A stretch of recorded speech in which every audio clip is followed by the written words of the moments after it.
Thanks for tuning in to The Leadership Beat, a Bates Communications original podcast series exploring leadership trends and inspiring leaders to innovate and think differently.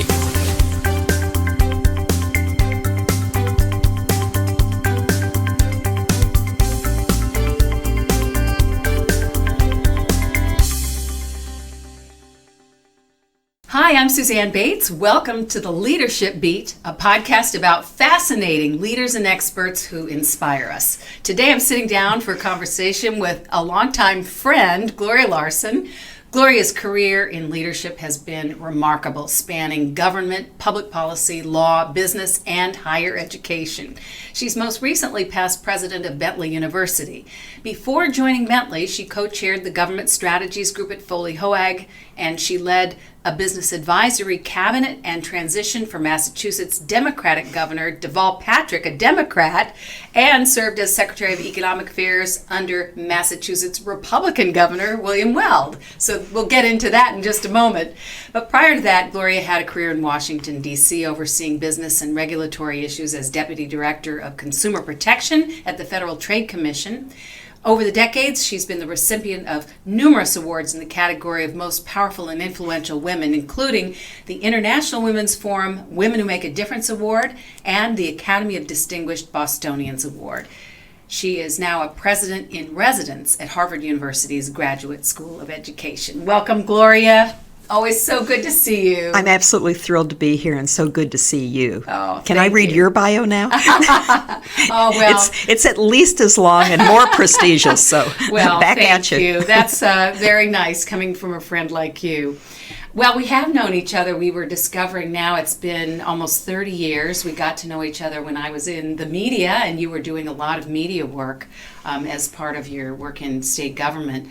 And if it's possible, you are younger and more vigorous and more vibrant and energetic and inspiring than you ever have been. I just am amazed at your energy. So that's one of the things I want to talk about today is, what inspires you and what gets you excited after such a long and distinguished career. But before we get into talking about your career in leadership, I'd like to start at the beginning. Where'd you grow up? Who were your parents? And what was your childhood like, Gloria? I know everybody likes to think that they had a very distinctive childhood, and of course that's what makes us all who we are today, and parents play such an influential role. And of course, I think I had one of those distinctive childhoods. I'm an Air Force brat. And I was in 8 schools before college, and we moved all over the country. And my dad was a test pilot. He was the first test pilot for the U-2 spy plane, and he was sent by the CIA to Turkey for 2 years when I was 5 years old. And so I was with my mom and my younger sister for 2 years back in the U.S., just as I was starting school without my dad. But my parents had made a pact, which was no matter where we were or how far afield he was, they were always going to make sure that we knew that the whole family was intact and how much they cared about us. And my father would send through an APO box in New York math problems for me to solve. And I would write the answers and send them back to him through an APO box in New York to Turkey. We didn't know at the time where he was, but to Turkey. And I'll never forget that because it's just one of a zillion things. Wherever we moved, my parents made sure they joined local community organizations like the PTA or a church group, whatever it was, and we always bought a house off base so that we actually lived in the community. So as peripatetic as it sounds when I look back at it and try to explain it to people, it never felt that way. It always felt like we were part of a community and that I always had an extraordinary family base. And my family writ large was my mother grew up in New Mexico as a rancher's daughter, and my dad grew up as the son of an accountant, and how he became a test pilot is a longer story, Yes.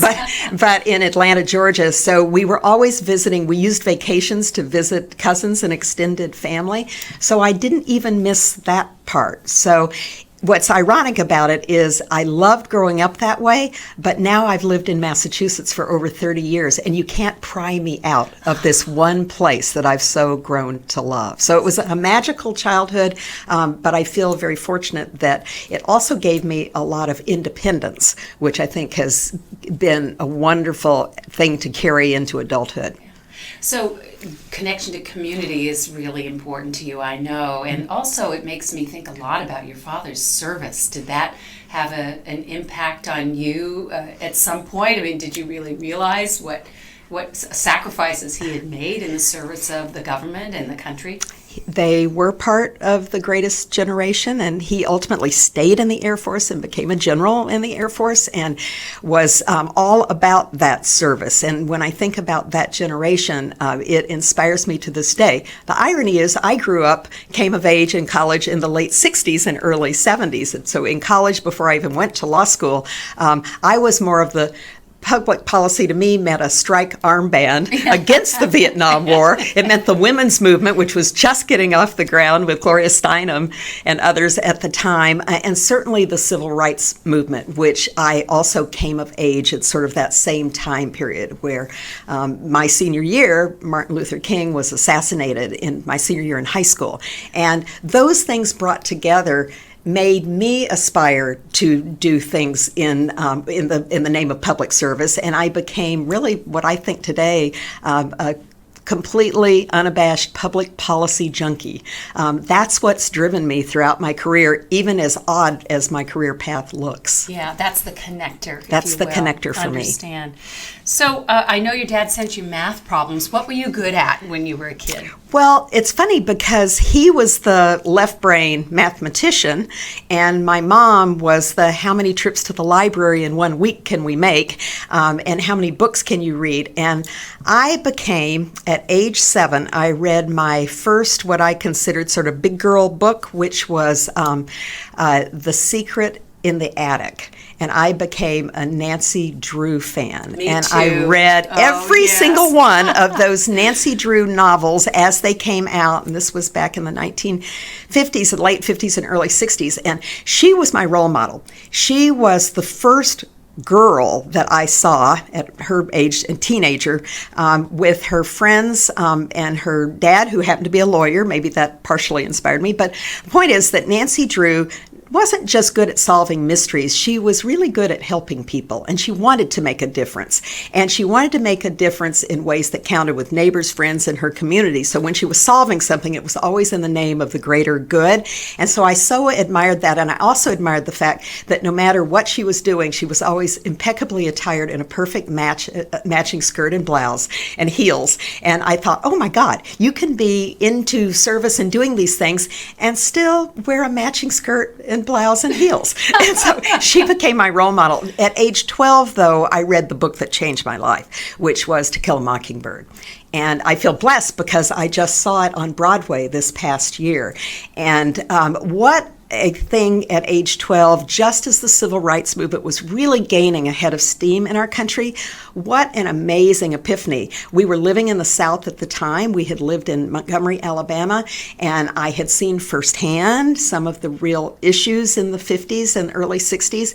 And to read that book and to get inspired by a small town lawyer in the South who took a very different perspective really made me believe, between Nancy Drew and girl power and Atticus Finch and what he was doing through the power of the justice system in our country, through the power of being an attorney, I thought, wow, that's a combination of things, and that's really what propelled me into both college and going to law school. Wow, that is great. So, I've been thinking about that, the Nancy Drew, but also To Kill a Mockingbird, one of the greatest books ever written, and so interesting you read it at such a formative time. So you went to Vassar College, which I think around the time you went to school became the first all-women's college to go co-ed. Now, when was that in your time there? You've nailed it. I am the second to the last class that graduated as an all-female class, but men were being brought into Vassar while I was still there. And I spent my junior year at Trinity College in Hartford, which was all-male going co-ed, becoming a co-ed school. So did you want to go to school with women? Or I did, yeah. And I chose Vassar specifically because it was one of the 7 sister schools. And I thought at the time, okay, if I can get into and believe me, I was in McLean, Virginia in high school, and I was a very socially minded, not just social justice, but too much playing around, and was into cheerleading and all those things. So I felt really lucky that to go to Vassar, where there was more of a focus on thinking harder about intellectual pursuits. So it was kind of a change of pace for me. But when I got there, what I really discovered was the empowerment, particularly in that era, in the late 60s and early 70s, of being in all-female classes where you didn't feel reluctant to raise your hand and say something, where you did feel empowered to offer your opinions in a way that I didn't really feel in high school. So I feel very lucky that I had that experience, and I think it then allowed me, when I went to law school, which was at University of Virginia in Charlottesville, I was one of only 20% of the class was female. So I went from all female to being a minority, and I think having gone to an all-women's college helped me in that environment to feel sort of the strength of what I'd learned in terms of having the confidence to be a little bit more assertive than I otherwise would have been. So in law school, you weren't afraid to put your hand up? I was still afraid because law school is one of the scariest experiences you can have, particularly first year. And we had, in that era, graduated from law school in 1977. I took 2 years off and worked for 2 years before I went to law school. But in that era, we had, and UVA, as I just said, my class was only 20% women. We had a professor who was renowned in the area of civil procedure, and he used Valentine's Day to only call on the women in the class. That is something that wouldn't be permitted today. But That's talk about that would be now. so political, and it was not very correct at the time. So talk about praying that if you dropped your pencil, you could stay down for the entire hour and not be seen at the back of the class. But law school opened my eyes in a different way. While I was there, we founded a group called the Virginia Law Women, and by third year, I became president of that group. And it opened my eyes to using structure rather than the strike armbands and the things that I'd seen in college, to use structure to get things done, accomplished in a different way. And to this day, politically, I'm one of those defined center-left people, socially pretty liberal, but a true moderate in virtually every way. And I think a lot of that was informed by being able to get things done in law school as a minority group. When things kind of went off the rails, we had, an organized group, and the dean would listen to us. And we actually had a senior partner at an Atlanta law firm come to visit the school, and he went to the law review, and he asked the editor-in-chief if he could interview a few good guys for their firm. And he said, well, we've got some great women on law review as well. And the guy said, oh no, culturally they wouldn't fit. Well, the editor-in-chief of the law review, a guy, came to me as president of the Virginia Law Women and told me the story. And it was a sort of a seminal event as someone in their early 20s for me, because I realized this was a big thing, and we were a state-funded, University of Virginia, state school, so I went to the dean, and it turned out the guy who only wanted some good men had been his moot court partner at Virginia himself. So we spent weeks negotiating this. It became a story in the Washington Post, and ultimately they became the first law firm that the University of Virginia ever sanctioned. They were barred for 10 years from interviewing anyone for their firm at the law school because it was such clear discrimination. Wow. So you really experienced the power of using, as you say, structure and policy and having passion and civil rights and women's rights. But I think the group pushed me. I think my group pushed me out because I had 3 very strong feminists on the board with me, and I was the president. And they said, you're the one who can say it in a way the dean can hear, because I always had this sort of soft Southern style. It was never going to be the, punch the guy in the jaw. So honestly, it worked out well, but I just remember thinking, we established the Virginia Law Women not to take on issues. We hadn't even thought of issues like that. We thought it was a way to mentor younger women coming into the law school. And don't you know, best laid plans. There we were right on the front lines. But it taught me a lot, again, about it reinforced that idea that you can use structure in positive ways. So I still believe that the government and and the business community and that others working for common goals can can actually make progress better than being on the outside throwing stones. Yeah. So that was such a formative experience for you, I'm sure. Were you thinking then, as you graduated, I want to be a lawyer, or I'm going into government, I'm going to be in public policy? I thought at the time that you could combine both, and virtually everybody at Virginia was going to a big law firm, to your point, or in-house at a big company, and I was one of the few who chose a public policy pathway. And my first job out of law school was funding to set up a statewide legal practice in Virginia for indigent elderly. And so we set up this statewide practice with legal aid offices across the state and help people with their landlord-tenant problems, with their Medicaid problems, Medicare, all sorts of things. And that led me to believe that even as a young lawyer right out of law school, that you could make an impact in a way that I would never have imagined. And had I gone to a big law firm, it could have been, 15 years later before I would have still been carrying somebody's bag into the courtroom. So I felt like I got a chance to have a lot of authority, but a lot of accountability and responsibility right out of the gate. And as scared as I was, it also helped build some confidence too. And then you went into the federal government. I did. How did Federal that Trade come Commission. about? Yeah. Well, I discovered that I really liked this whole field of consumer protection and working with the elderly in Virginia. And so I did go to the Federal Trade Commission, where I ended up staying. It's one of my longest stints anywhere.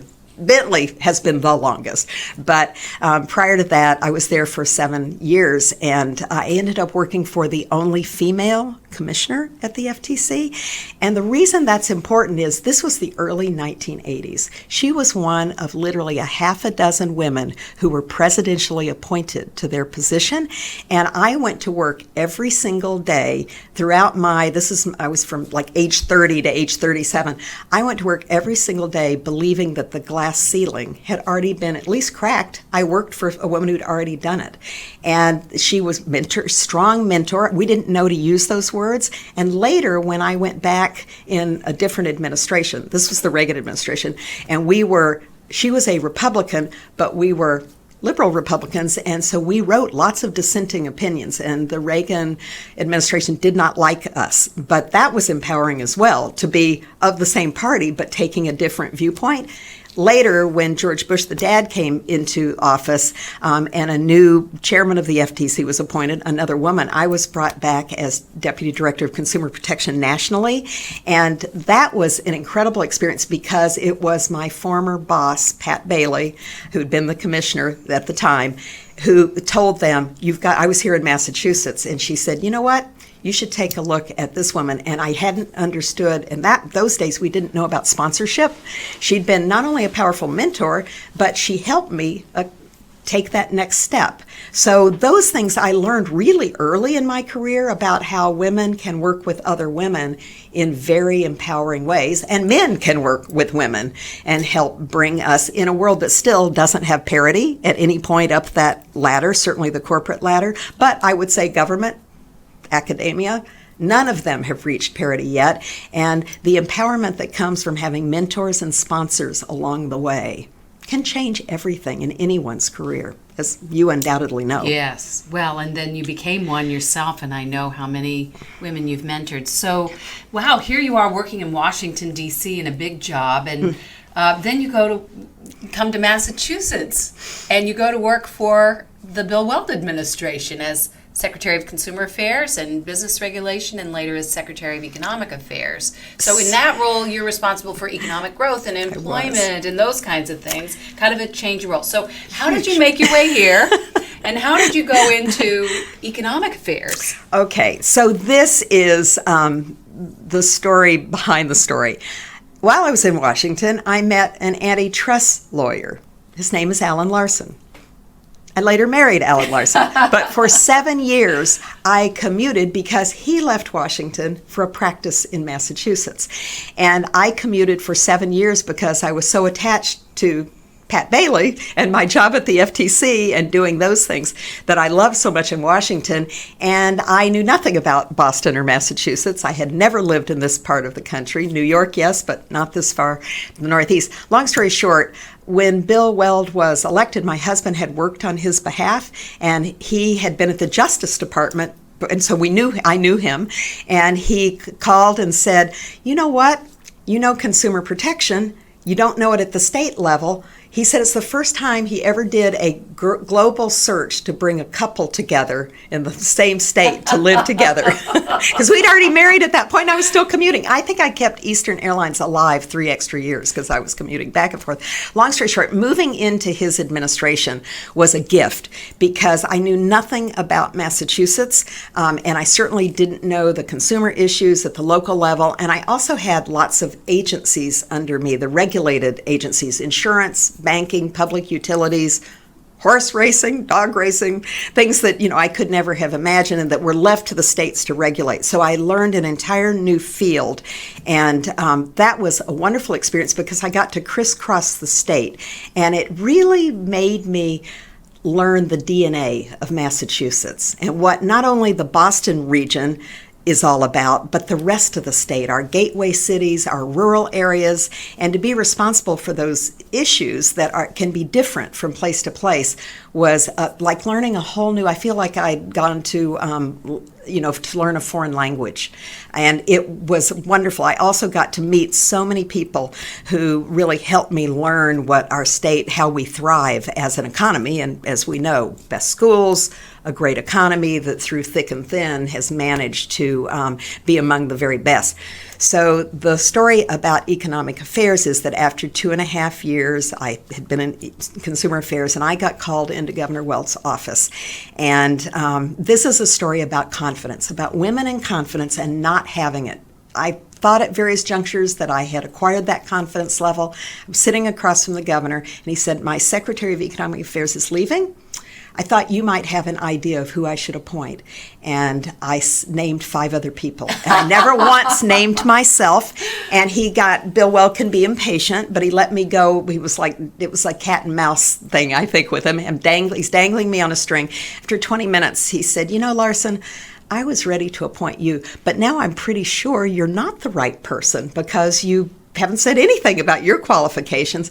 So I dug a hole like 8 miles deep and spent the next half hour trying to say those other people are fabulous, but I too believe, I could do the job too. So he ended up giving me the position. So for another 2.5 years, and talk about being unleashed from the regulatory world to learn really what makes the broader economy tick across all sectors. Because when I think about what drives our economy, from the life biosciences to the financial services industry to travel and tourism, clearly the academic community, which is a major part of our economic sector here, that became my backyard. And that for me was probably, these were educational lessons. When you think about lifelong learning, I feel so fortunate to have had these very disparate opportunities to learn literally brand new things. But I also learned a lesson about confidence and about women and about trying to be so unassuming that you never say you're the right person for something, and that you can say these things and offer your own background and do it in a diplomatic way. So I have, in my own mentoring and sponsorship roles, have really encouraged up-and-coming, high-potential young women in particular to take advantage of what they know they're good at and to speak up in conference rooms, to speak up about their qualifications, to ask for the tough assignments that they might be reluctant to, and that I have rarely seen very talented young men be reluctant to offer their expertise. So Bill Weld, just to put a point on this, Pat Bailey was a sponsor. I learned at that point that a guy can be a powerful sponsor as well, because very clearly Governor Weld saw something different in me for the second role and wanted to give me that opportunity. And that's clear sponsorship. And I've been grateful to him for that and so many other things ever since. Yeah. Boy, I'd love to unpack that just a little bit. When he asked you the question, did you think of yourself first and then decide not to put your name in the hat? You are so insightful. This is just a small part of why you're so talented and good at what you do, the psychology of it. I desperately wanted that job. When I got called into his office, of course I knew the Secretary of Economic Affairs was leaving. Of course I wanted the post. And then I just lost that confidence in the moment to put my own name in front of him and my own qualifications. And he could easily have thought to himself, legitimately, think I made a mistake, and I'll let her give me some great names and thank her and go somewhere else. So he gave you a chance. He sure did. In spite of your undermining yourself at the time. Absolutely. Absolutely. Interesting. Do you remember Rosa Beth Moss Cantor, so well known, Harvard Business School, wrote a book in the 90s, just this very time, called Confidence. It's all about this thing that still somewhat hamstrings young women.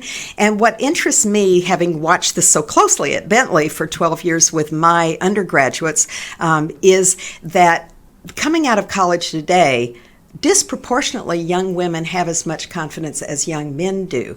But Bain did a study 5-6 years ago that they've been updating that showed that while they come out of college with the same level of confidence, because there's still subliminal bias, not just at the high level in the C-suite or on corporate boards, but at the entry level in terms of the assignments and how promotions are given and those types of things, that young women within 2 years can be drained of their confidence, whereas young men don't lose their confidence. They don't necessarily grow in confidence, depending on their experience.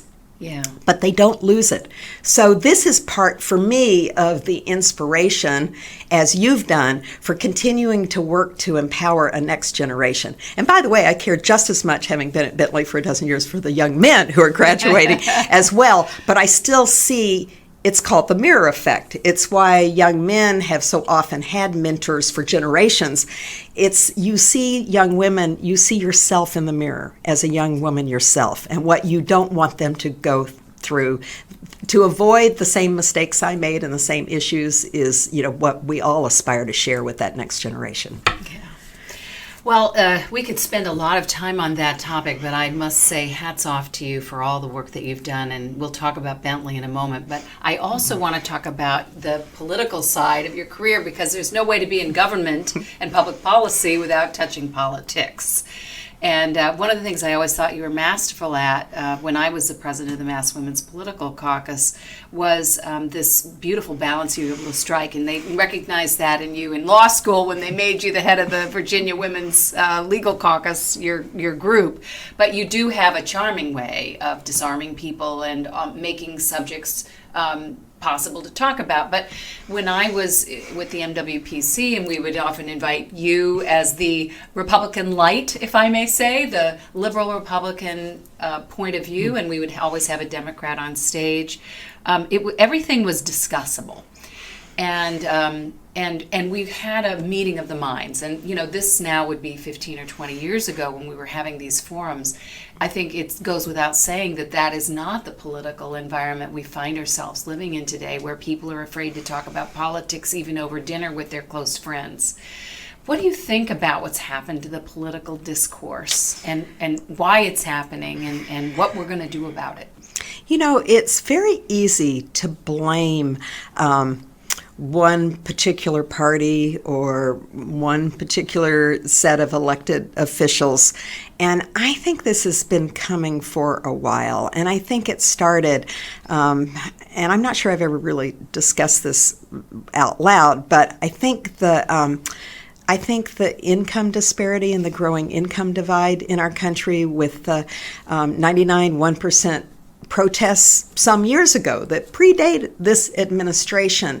This goes back, easily a decade or longer, and it's been growing. And I think there is a huge swath of our country that feels that we are currently ruled by an elite group in Washington and in the Northeast and on the West Coast. And there is a huge part of the country that feels completely looked past. And I was in London at a meeting and I was there visiting alumni for Bentley folks. It was our 100th anniversary when the current president was elected. And I stayed up all night watching CNN from my bed and talking to my husband and texting him as this was all unfolding, 6 hours ahead in London. And I also spent the whole following day in an exhausted state and on the flight back home reading Hillbilly Elegy.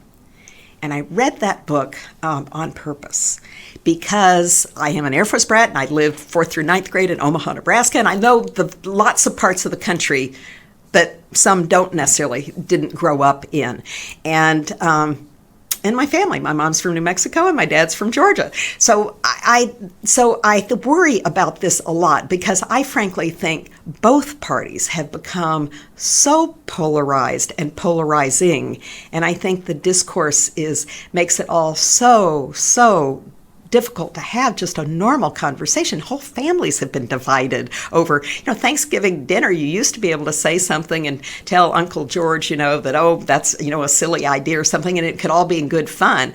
And now people will storm out and you can't, you have to advise your spouse, please let's not raise certain topics when we go to dinner. And I experienced this with Bentley, with my students who said, we won't talk about politics because it's too divisive in the dorm rooms where you're supposed to in college be learning to have these conversations. So I'm praying, there are groups that are working, Third Way and others who are trying to coalesce around, because I personally believe, without a lot more than some studies and anecdotal evidence, that most of the country kind of resides in that center space. You can be a little center right and a little center left, but most people are sort of in that broad area, and we're allowing our lives to be defined by two parties that don't represent who we are as a country or the values. Will tell you one thing that I take very personally in the discourse, and it is around race.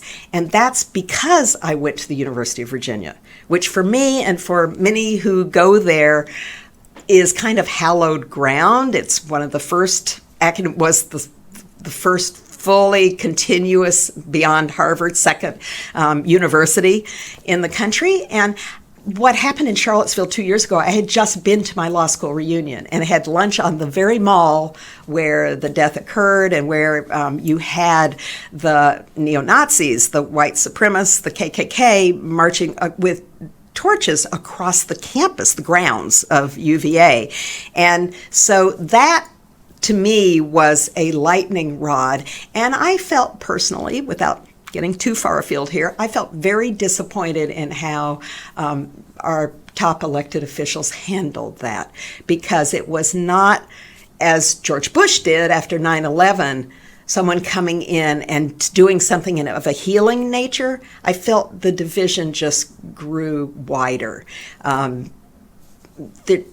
You can't say there were great people on both sides. One side was the dominant force, and it was a force that is very much not echoing what most Americans believe or what we strive to be as a country of diversity. So, again, I think that makes so much sense. And having grown up in the Midwest and having lived most of my life, well, at least half my life, outside of the Eastern Seaboard, I know exactly what you mean. I think most of the country feels distanced from this elite debate that goes on that really is driven by the coasts and by the media.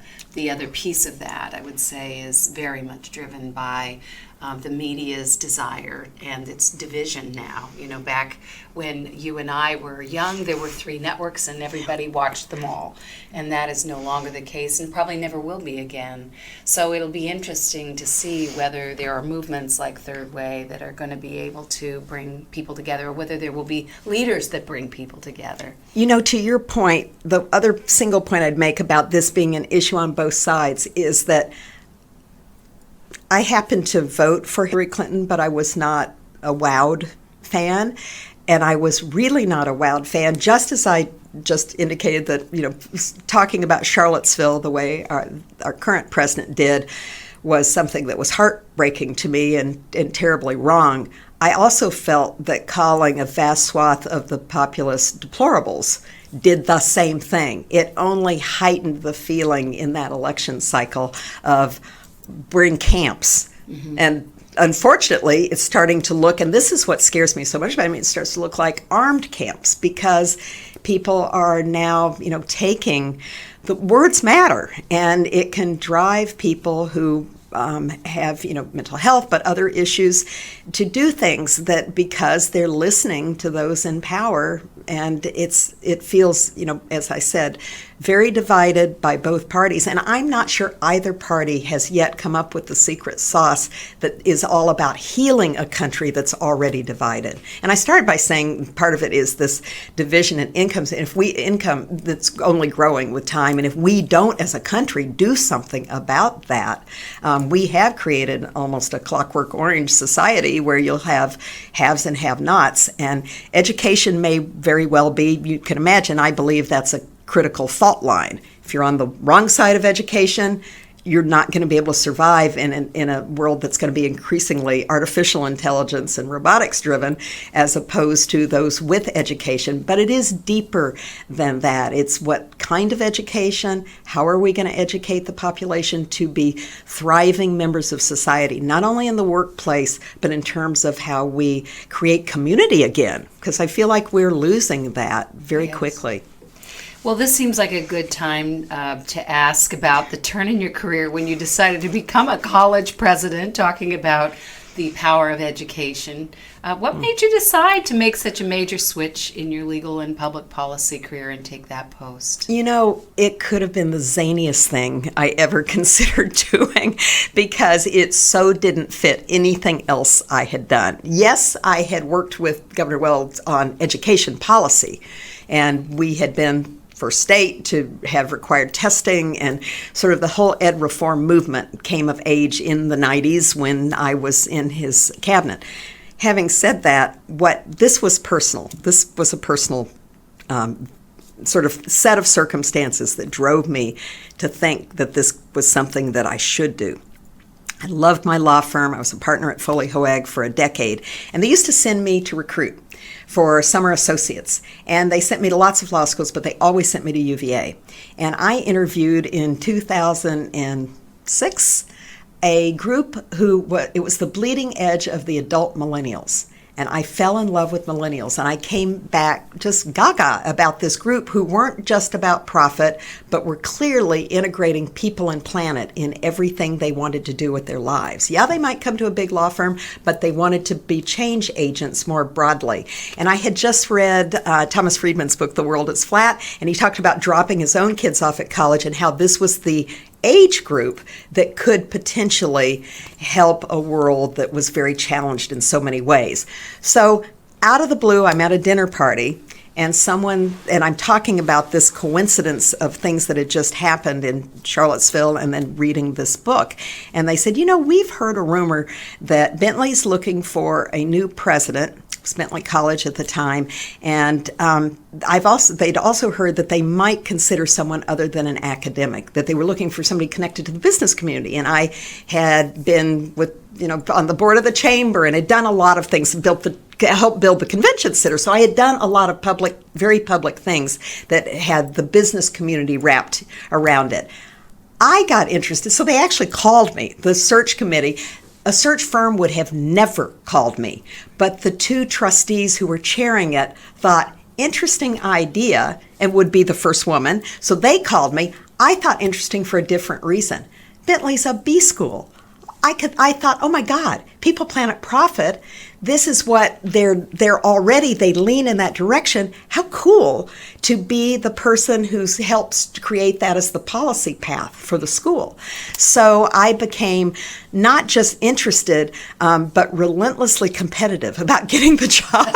And boy, it was a steep mountain because I literally really didn't have the credentials, and I had to convince the academics on the search committee too that this was a plausible scenario and that I would need all the help I could get from them, but that this would be something we could do together. So ultimately, 9 months later, when I'd interviewed 4,000 people and had decided this is what I really wanted to do, and they actually offered me the position, I grabbed it because I thought, and then of course I woke up the next morning and thought, what did I just do? I know nothing about this. This is a large organization.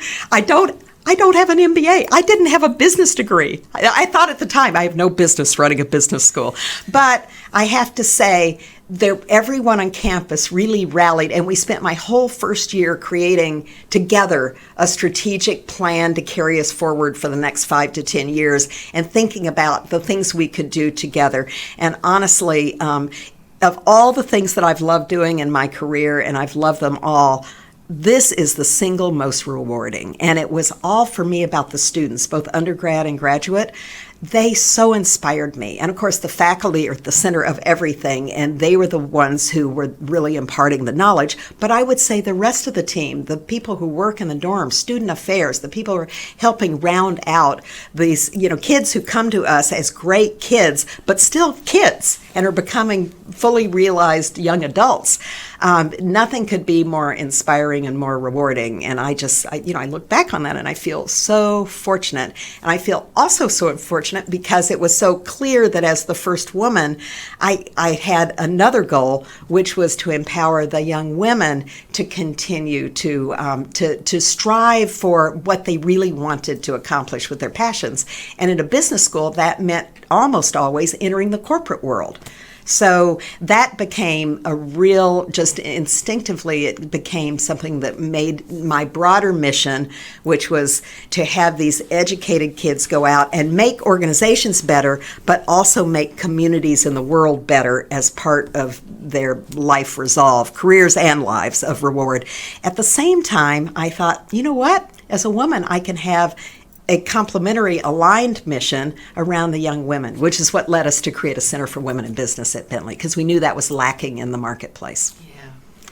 Gloria, you are a visionary, a passionate person, extremely well-read, versatile. You've had so many experiences in your career that the path now is now easier to understand now that you've told your story. Steve Jobs used to say you can't connect the dots forward, you can only connect the dots backward, and I think a lot of people at our stage in our careers can understand that, right? How do we get from here to there?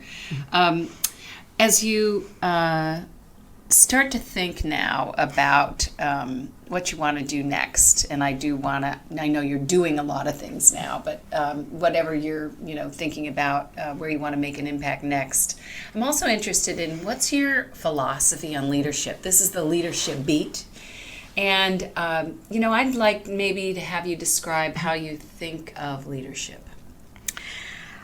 I have never thought of myself as a leader. A lot of people will probably say that. I'm telling you, it's the truth. I've never thought of myself as a leader. I've thought of someone who loves to make others leaders and empower other people, and I am really, really good at picking exceptional people to work with me and make me look good in doing so. And I genuinely, and I have a husband who has empowered me at every stage. Every time I've said something is improbable, I couldn't be the Secretary of Economic Affairs, dear God in heaven, I can't possibly be the president of Bentley. He reminds me that I know how to tread water and that I can jump in the deep into the pool, and while I learn what I need to learn, I can tread water, and the side is always close by, and they're always allies, ready to help you. So I feel like I've always had strong support, but for me, leadership has evolved. I'm one of those people who believes that today leadership is about a flattened, non-hierarchical approach, that it's about pulling people together. It's about empathy. It's about bringing EQ to the table. I've never believed that I'm the high IQ person in the room. Lord knows in a higher ed institution there were plenty of higher IQ folks around the table. But being a people connector is something that connects to my leadership style. And I think bringing best, brightest, and most caring people together with a shared mission orientation is one form of leadership. And that's one that has held me personally in good stead. But I also feel like as I've watched the marketplace evolve over time, that more and more others are seeing that empathy in leadership can be a key ingredient of success. And I think 20 years ago, we would never have used that word. Yeah, so true. Well, you were practicing that sort of EQ, less hierarchical leadership style long before many other people realized that was where the world is going, and thinking about the teams of people that you put together, that you bring together, that you connect. Teams now, in my work are everything, right? The world is, the work of the world is being done in teams. What do you think is going to happen to leadership? You've got this kind of idea of what leadership should be. Do you think that we're really going to move in that direction? Do you think corporations are going to move in that direction too? I mean, you're in touch with the millennial generation. Yes, yeah. The millennials, part of their inspiration for me is that they have grown up in a far more equitable world. They don't think of, there's starting with things like, moms that worked while they were growing up. Think about gender fluidity. Think about the sort of, there is no definitional thing. Think about cross-culture, cross-racial lines. None of this matters to the millennials that I lived with for a dozen years. And I think the Gen Zs right behind them, who are already just now graduating from college, are taking it to an even higher level. And so what I think is inspiring about the younger generations is they get that so much of the work can be done by machines. Again, back to artificial intelligence, back to the ability to use in hopefully smart ways. We can also see the destructive aspects of social media and other aspects of the dark web and things that can be the downside. But the positive side is, what will the marketplace of ideas look like a decade from now? And it is something that a lot of people are thinking about, fortunately, because we can't envision probably 90% of it, but we need to be thinking about what skill sets, what education people need. And I've been reading from some pretty interesting people in some of the tech companies. Some of the leadership are saying things like, we're going to be looking more and more, less for coders, because that can be done. By the way, less for accountants who can just read spreadsheets. We're not going to need any of that anymore. It can all be automated. Front end and your customer facing things, it can all be done through apps and back end robotics. And automation. So if that's the case, I think things like psych majors are going to come back again. There's going to be a new generation that is around thinking about what makes the human mind and what the human mind needs to contribute going forward is going to become important again. Oh, I think you're so right about that. There's studies right now that say that one of the biggest gaps in education is critical thinking skills. So businesses are longing for people who can be graduated with those skills, but kids are not improving those skills between freshman and senior year. So we've got to attend to that in education, and I know that the contributions that you have made at Bentley and just your general interest in this is going to help. It's funny, because that's the reason that I never just thought, hey, I'm going to write a book. But I ended up writing a book. Yes, I want to ask you about your book. It's about this very topic, because what I discovered at Bentley, and I didn't invent this at Bentley, they were already on this path, but it was so natural for me when I got there. It was, how do we integrate, because we have one faculty. And if we have one faculty of arts and sciences and business, and you don't go to a school separate, like say you're at Villanova, one of our competitors, you can go to the School of Arts and Sciences or the School of Business. Same thing at UVA. Not at Bentley, you're in one school. And because of that, we had the facility, it was right in front of us, to keep deepening double majors and things that matched arts and sciences in depth with business learning. So you could have a kid who was all about climate change, and we had two incredible sustainability majors at Bentley for undergrads. If you paired that with a finance major and you wanted to go work for a wind farm, you'd be one of 1,000 passionate applicants who love to make the world better with climate change, but the only one who could read a balance sheet and do a business plan. And we saw our kids, that's just one example. It didn't matter what it was. Our kids had the facility, and critical thinking, creativity and critical thinking were essential to this marriage of making this work. So what I'm excited about is that Bentley's position, because that is who we were as a school. And by the way, equally weaving in social responsibility, ESG, the whole focus around ethics and what we should be doing as a society and your role in it. You weave all of that together with a global perspective, and you're sending kids into the marketplace that the employers exactly have defined for you. And we brought companies in. That's one of the things Bentley did really well, was we brought companies in constantly to say, okay, we got the curriculum, our faculty know exactly what they're doing, but they're inside the bubble. You tell us, let's test this out. And I became frustrated because after the recession, I felt all schools needed to care about this, and they needed to care about thinking about career planning and what you're going to do as a career before senior year, second semester. The whole idea that all of this could be part of a plan for you, and that having gone to Vassar, Seven Sisters School, UVA, terrific law school, I had a personal epiphany, which is it does not matter where you go to college. It's how you go to college. And so that puts the responsibility on the student too, but it also puts the responsibility directly on the school itself to define what are all the things you're going to offer to students that will allow them to thrive in their careers, but much more importantly, more broadly. And that idea of it's how you go to school, not where, now I have become almost evangelical about. Wow. I mean, I just think it is the key. And we do know, there have been all sorts of studies. The Fortune 500, disproportionately, CEOs went to state universities. They did.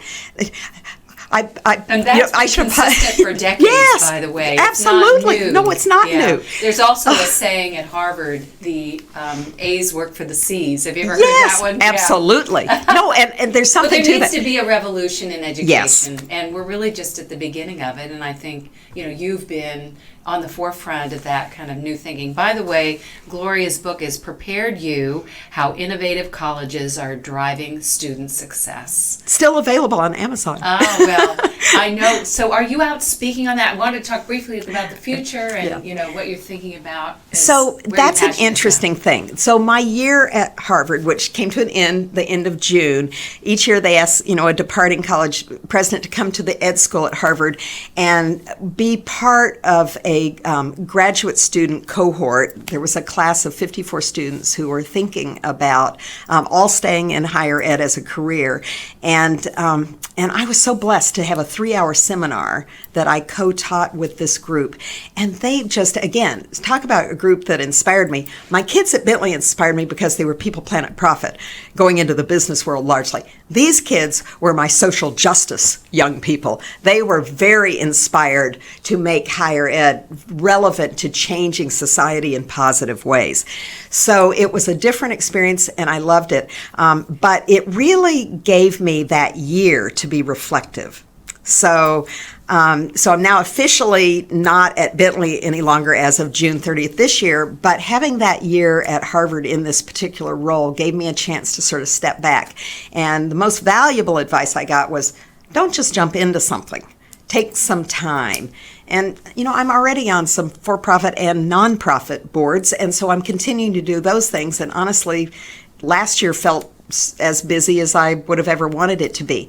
But now that I'm past that and I'm thinking about what do I want to do next, the piece of Bentley and my own experiences going back to the Federal Trade Commission with my mentor sponsor, Pat Bailey, and being in Governor Wells' administration, my time at Foley Hoag, it's that I'm very focused on young women coming out of school and what's happening in our marketplace, because not much has really changed the dial. And if somebody had told me that coming out of law school in the late 70s, I would have been probably ready to, go join a garden club and do something else. I mean, I literally would have been worried about, where does this take you if you're not going to see progress in the world? So of course progress has been made, but so much more needs to be done. And I've changed my original focus was more on the back end. Why do we have no women in the corner suite? So few women CEOs, so few women on boards. A lot of attention's been paid there and a lot of change has happened. It's that first 10 years out of college that I worry about for both, especially young women, but also for young men, because it is a marketplace that is changing with such, incredible speed. So you have to be a constant learner, what you're doing may not be around 10 years later, so you have to be consistently ready to make change in your own life and your own approach to things. And we have to do something in the business world to increase parity, because young women are not sticking it out. They're still leaving the workforce. Young men are too. Companies need to think harder about a sticky floor and how they keep all their talent, their best talent, and they recognize that.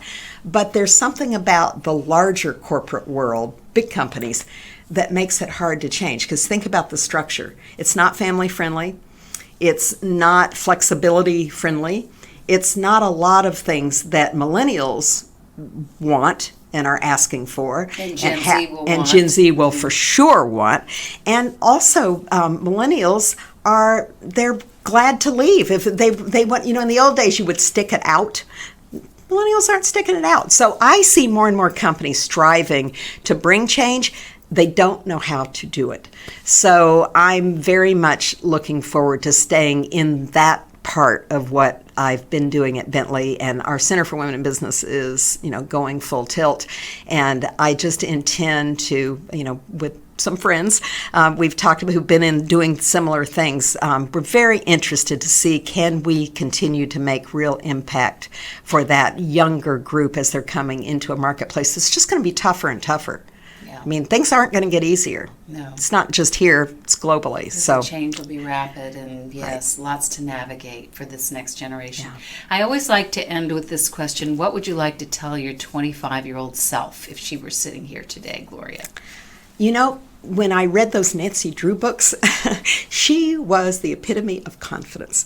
And I would tell myself, what is it along the way that made me had all those opportunities, read all those Nancy Drew books, knew and believed in Atticus Finch, went to an all-women's college, went to law school, and then somewhere along the way, confidence eroded in the real world marketplace. Now, I know a lot of the reasons, and that would be another whole conversation, right, about unconscious bias and the things that you wish could have been different. Having said that, that's what I would tell myself, that, buckle up. It's not going to be an easy ride, but don't allow it to change how you see yourself inside, because I think that is just still so important. And it's so easy to know inside that you're ready to go great guns into the real world and to do really important positive things, and then along the way somehow think, maybe it's not me, maybe I'm not up to that. And you are up to it. Gloria Larson, thank you so much for joining us on the Leadership Beat. I'm reminded again of all the reasons I've admired you for so many years. Thank you so much. You're an inspiration. Thank you. So happy to be with you again.